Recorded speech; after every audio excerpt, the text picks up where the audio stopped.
ఇక్కడ విచ్చేసిన మా నాయకులకు, కార్యకర్తలకు, అదేవిధంగా మా అక్కలకు అందరికీ నమస్కారం తెలియజేస్తాను. ముందుగా ఈరోజు మనమందరం ఇక్కడికి విచ్చేయడానికి కారణము SIR అనే ప్రోగ్రాము జూన్లో మన ఆంధ్రప్రదేశ్లో స్టార్ట్ కాబోతోంది. SIR అంటే స్పెషల్ ఇంటెన్సివ్ రివిజన్. అంటే ప్రతి 10 ఏళ్ళకు 20 ఏళ్ళకు ఒకసారి ఓటర్లని వెరిఫికేషన్ లాగానే మరి ప్రతిసారి మన కొత్త ఓటర్ లిస్ట్ వస్తూ ఉంటుంది.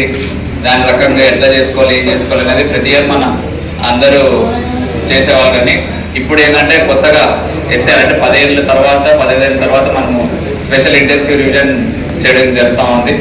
అంటే దీంట్లో 10 నుంచి 20 ఏళ్ళ నుంచి మా BLOలు కానీ BLAలు ఎవరైతే మన పార్టీ కోసం కష్టపడతా ఉన్నారో వాళ్ళు వచ్చే నుంచి కాస్త జాగ్రత్తగా మీకు ఇచ్చిన ఓటర్ లిస్ట్ ప్రకారంగా, బూత్ లిస్ట్ ప్రకారంగా ప్రతి ఒక్కరిని వెరిఫై చేసి ఏదైతే నిజంగా ఓటర్ ఉందో అది మిస్ కాకుండా ఖచ్చితంగా దాన్ని ఏదన్నా పొరపాటు జరిగి తీసేసే అవకాశం ఉన్నా కూడా దాన్ని రెక్టిఫై చేసి ఆ ఓటర్ని ఉండే రకంగా మనం అందరం కూడా కలిసికట్టుగా చూసుకోవాలనేది కూడా నేను విజ్ఞప్తి చేస్తా ఉన్నాను. ఎందుకంటే ఇది చాలా ఇంపార్టెంట్.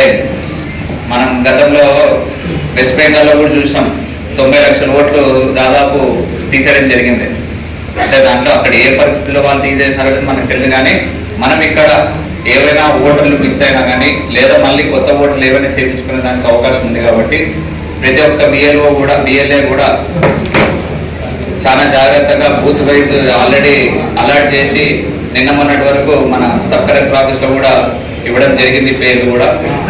ఇది 2025 ఓటర్ లిస్ట్ ప్రకారంగా నేను చేస్తానని నేను అనుకుంటున్నాను. కాబట్టి ఒకసారి మళ్ళీ ఓటర్ లిస్ట్ అంతా చెక్ చేసుకొని BLOలతో పాటు మీరు కూడా పోయి వెరిఫికేషన్ చేయాలనేది కూడా నేను ఖచ్చితంగా మీ అందరు కూడా చేస్తారని నాకు తెలుసు. కానీ మళ్ళీ మన విజయవాడ నుంచి కూడా అబ్జర్వర్ వచ్చినాడు కాబట్టి ఆయన కూడా ఎలా చేయాలనేది ఒక ప్రొసీజర్ని ఎక్స్ప్లెయిన్ చేస్తారనేది కూడా నేను తెలియజేస్తా ఉన్నాను. మా చంద్రకాంత్ రెడ్డి మామ ఆల్రెడీ ఇప్పుడు చెప్పినాడు, 2019 నుంచి 24లో నాయకుల వల్ల కొన్ని పొరపాటు జరిగినైతే వాస్తవం. మా కార్యకర్తలు అందరూ ఇబ్బంది పడినవారు. కానీ ఎప్పుడు కూడా అర్ధరాత్రి మా కార్యకర్తలు ఒక్కసారి ఫోన్ చేయగానే మీ అందరూ కూడా మేమున్నామని వచ్చి నాకు కానీ నాన్నకు కానీ ప్రతి ఒక్కరికి సపోర్ట్ చేయడం జరిగింది అనేది కూడా నేను ప్రతి ఒక్కరికి తెలియజేస్తాను. మీకు ప్రతి ఒక్క ఫ్యామిలీ కూడా నేను తెలియజేస్తా ఉన్నాను. అలాంటి పొరపాట్లు మళ్ళీ ఫ్యూచర్లో జరగకోకుండా మీ అందరికి అండగా ఉండే విధంగా మీరు ఏవైతే పనులు చేయలేకపోయినామో మీ అందరికి కూడా చేస్తామనేది కూడా నేను తెలియజేస్తా ఉన్నాను. ఎందుకంటే ఈ 2 ఏళ్లలో కూటమి ప్రభుత్వం వచ్చినప్పటి నుంచి మన పెన్షన్ ఇస్తున్నాం 4,000 గొప్పగా చెప్పుకున్నారు తప్ప 2 ఏళ్ళ నుంచి ఒక్క కొత్త పెన్షన్ కూడా శాంక్షన్ చేసేది లేదు. అది కాక వికలాంగులకి పర్సెంటేజ్ తగ్గించి పెన్షన్లు తీసే కార్యక్రమం కూడా చేసినారనేది కూడా నేను ప్రతి ఒక్కరికి గుర్తు చేస్తా ఉన్నాను. ఎందుకంటే మన వాళ్ళలో చాలా వరకు వికలాంగులు కూడా పెన్షన్లు పోయినాయి. అంతేకాకుండా వాళ్ళు ఇచ్చిన సూపర్ 6లో ఎన్ని అమలు చేశారంటే 3. ఆ 3 కూడా ఏంటంటే పెన్షన్ పెంచడం ఒకటి, మహిళలకు ఉచిత బస్సు ఒకటి, అదేవిధంగా తల్లికి వందనం 1 ఇయర్ ఎగరగొట్టినారు, 1 ఇయర్ చేసినారు. ఇప్పుడు మళ్ళీ ఇంకొక కొత్త స్టోరీ ఎత్తినాడు ఆల్రెడీ చంద్రబాబు నాయుడు. ఏది అంటే ఇప్పుడు మేము ఆర్థిక పరిస్థితి బాగాలేదు, మేము బ్యాగ్ కూడా ఇవ్వలేము అనేది ఏదో చెప్తా ఉన్నా కదా. ఎంతవరకు వాస్తవం అనేది మనకు కూడా తెలియదు. కానీ ఎందుకంటే నిరుద్యోగ వృత్తి అన్నాడు, లేదు.